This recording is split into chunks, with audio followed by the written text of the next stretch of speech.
Warning: this video contains super awesome content not suitable for people who don't enjoy super awesomeness.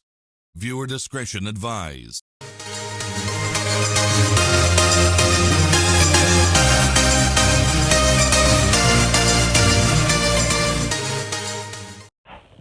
Hey YouTube, today we're going to get to the food theory they lie about food comas.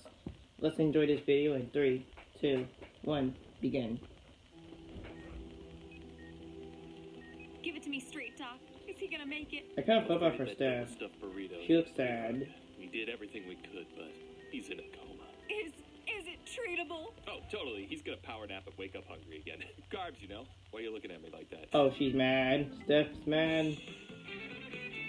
You got McDonald, because you can't use the original slogan, because then they could just sue you. I see pizza. That's awesome. Hello, Internet! Welcome to Food Theory, the show that eats and thinks more than it probably should. Loyal theorists, I know it might seem like my job is just to sit in front of a screen for a few hours every day, play some video games, make some dad jokes on Twitter, and call it a day, but is that Fortnite or Pokemon? Yeah, I'm not sure. sure. Some days. But then there are other days when I'm running around and working on so many projects that I don't even have time to eat. So by the time the workday's over, I am ravenous. Lead me to suck down food like a hungry Kirby from Planet Popstar. And for any of you who, like me, enjoy a good old-fashioned one of everything from the Wendy's super value menu, you know that it's about T-minus 10 minutes to a hard crash after that one. That's right, today we are talking about how to beat the food coma, the post-lunch nap syndrome. Oh, is it no possible? food coma is quite I never as even had iconic as food the coma in real life. post-Thanksgiving dinner nap. Now, growing up, I was always told that the reason we get so incurably sleepy after our 4 plates of roast turkey on Thanksgiving is that it's high in a chemical called tryptophan, and tryptophan makes you sleepy. Pretty straightforward, right? Well,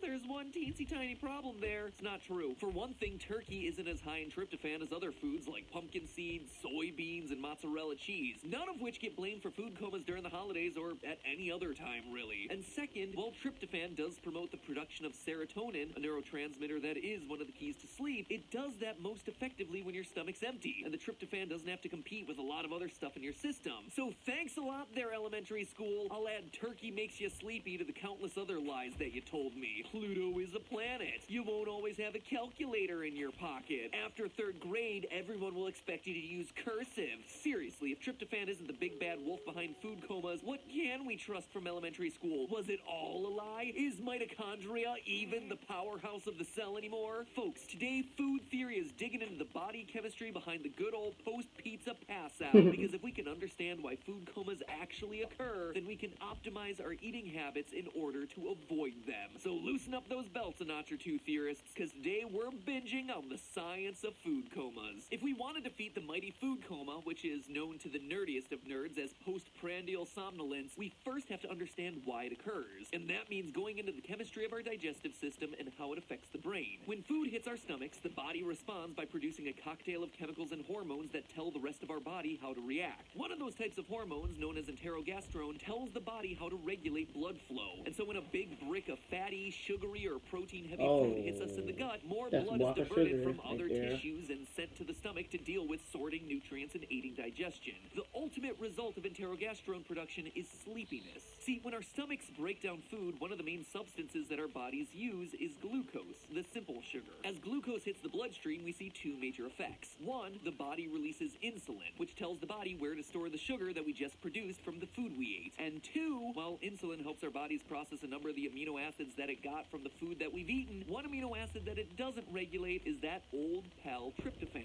With a higher concentration than normal of tryptophan in the bloodstream, more of it can get through the blood-brain barrier and cause our brains to produce serotonin, which is then converted to the hormone melatonin. So while tryptophan is indeed a link in this chain of events, it really shouldn't be the one receiving top billing for making us sleepy after meals. I mean, let's give credit where credit's due. It's enterogastrone that gets the whole snooze fest started, and it's melatonin that ultimately does the dirty work. See, melatonin is the number Oh, wow, one you got chemical all in the our brains website that here. regulates sleep. And you can even take it as a supplement if you say can't fall asleep because you fell down a Wikipedia rabbit hole, and before you know it, it's 3 a.m. and you're wide awake and you suddenly know a lot more about the emu wars when Australia unsuccessfully dispatched its military to reduce the population growth of wild emus. This is all highly hypothetical, of course. The situation, that is, not the emu wars. That is a thing that totally happened, where Australia's army got dunked on by a bunch of giant birds. Anyway, this all tells us why eating in general can make us sleepy, but of course there's a bit more to it than that. Ouch. My personal experience, it's not like food comas strike after every single meal or snack. And that's because the amount of food consumed isn't the only factor here. The glycemic index of that food is also key. The glycemic index of a food refers to how quickly and easily it can be broken down and digested, which then affects how quickly blood glucose spikes and how Wow. much insulin is produced in response. The higher the glycemic index, the faster all of this happens. The more food eaten with a high glycemic index, the more insulin produced, which, as we just discussed, results in more melatonin production. So what kinds of foods have a high glycemic index? Not your Thanksgiving turkey. Foods that are low in fiber, fat, and protein, but high in carbohydrates tend to have the highest glycemic index. So things like white bread, potatoes, and pasta are some of the biggest contributors to the food coma.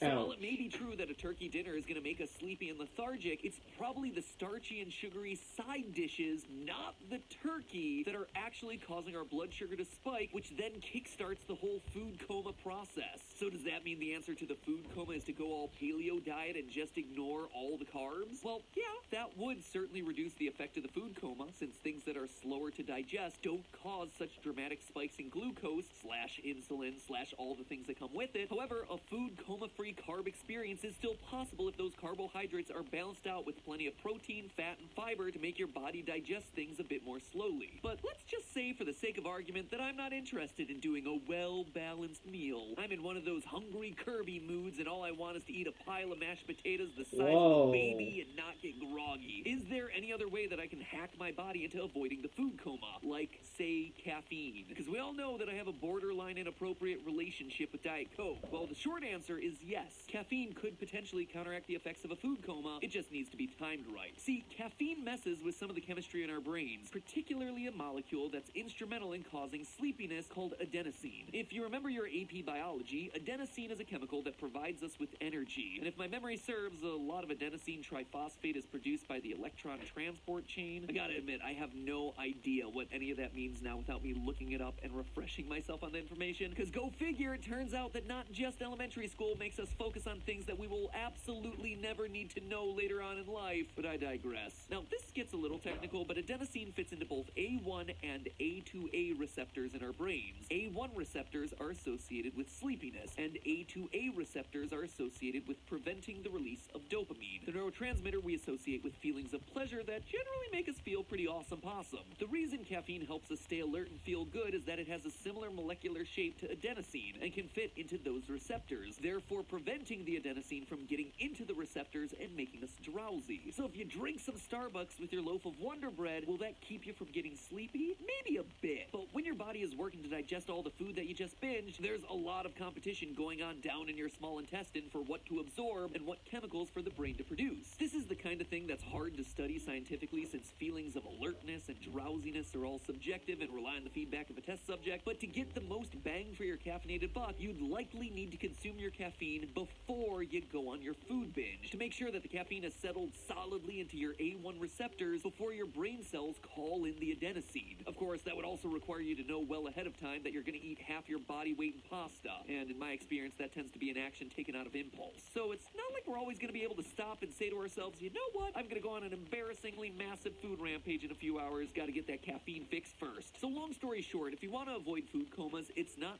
tryptophan that you have to worry about. Instead, focus on eating balanced meals and limiting foods with high glycemic index. And you might have some luck preventing a food coma with a caffeine boost as long as you do it first before you feast. Oh, and don't forget to drop the term postprandial somnolence to your friends. Sure, you're going to sound super pretentious, but more importantly, you're going to be super right. After all, it's not like you could ever eat in such a way to put yourself into an actual coma, right? Well, this is the last point of clarification that I want to make before we leave today. A literal food coma is technically possible, particularly for people who are diabetic. See, diabetes interferes with the body's ability to process insulin properly. And as we discussed from earlier this video, insulin has a pretty major part to play in how our bodies react to the food that we eat. When insulin is unable to direct the glucose we produce into the body's tissues, that glucose remains in the blood. And if the levels of glucose in a person's blood get very high, and I do mean very, very high, because this is by no means a common occurrence, they can suffer from hyperglycemic hyperosmolar syndrome, or HHS. This is an extreme condition that requires astronomically high blood sugar coupled with dehydration, and it almost always comes along with another medical reason for the person being dehydrated already, but enough food with a high enough glycemic index could contribute to HHS, which results in diabetic coma between 25 and 50% of the time. I'm not trying to make light of how serious diabetes is for anyone who suffers with it, because it is a serious medical condition that affects millions, but the fact remains that this is the extremely rare case when food could literally put you into an actual coma. For most people though, the non-life-threatening version of the food coma can be avoided if you just make sure you don't load up on the simple carbohydrates. Of course, that's easier said than done. Am I right, Oprah? I love bread. But hey, that's just a theory. A food theory. Yeah. Bon appetit. Thanks for chowing down on this episode, theorists. Now is up for seconds. If you made it all the way to the end card, you're obviously a discerning theorist who appreciates our biology-focused episodes, so you should check out our video on aphrodisiacs. Are there foods that are scientifically proven to make you fall in love? Or are love potions just a myth? Never fear, because food theory is on the case. That button is on screen right now, just waiting for you to click. Also on screen right now, that subscribe button. Smack it before you go to make sure that you ingest some quality food theorist content each and every week, and I'll see you all in the next video. Anyway, I hope you enjoyed this video. Leave a like and subscribe. I'll see you guys in the next video. Bye.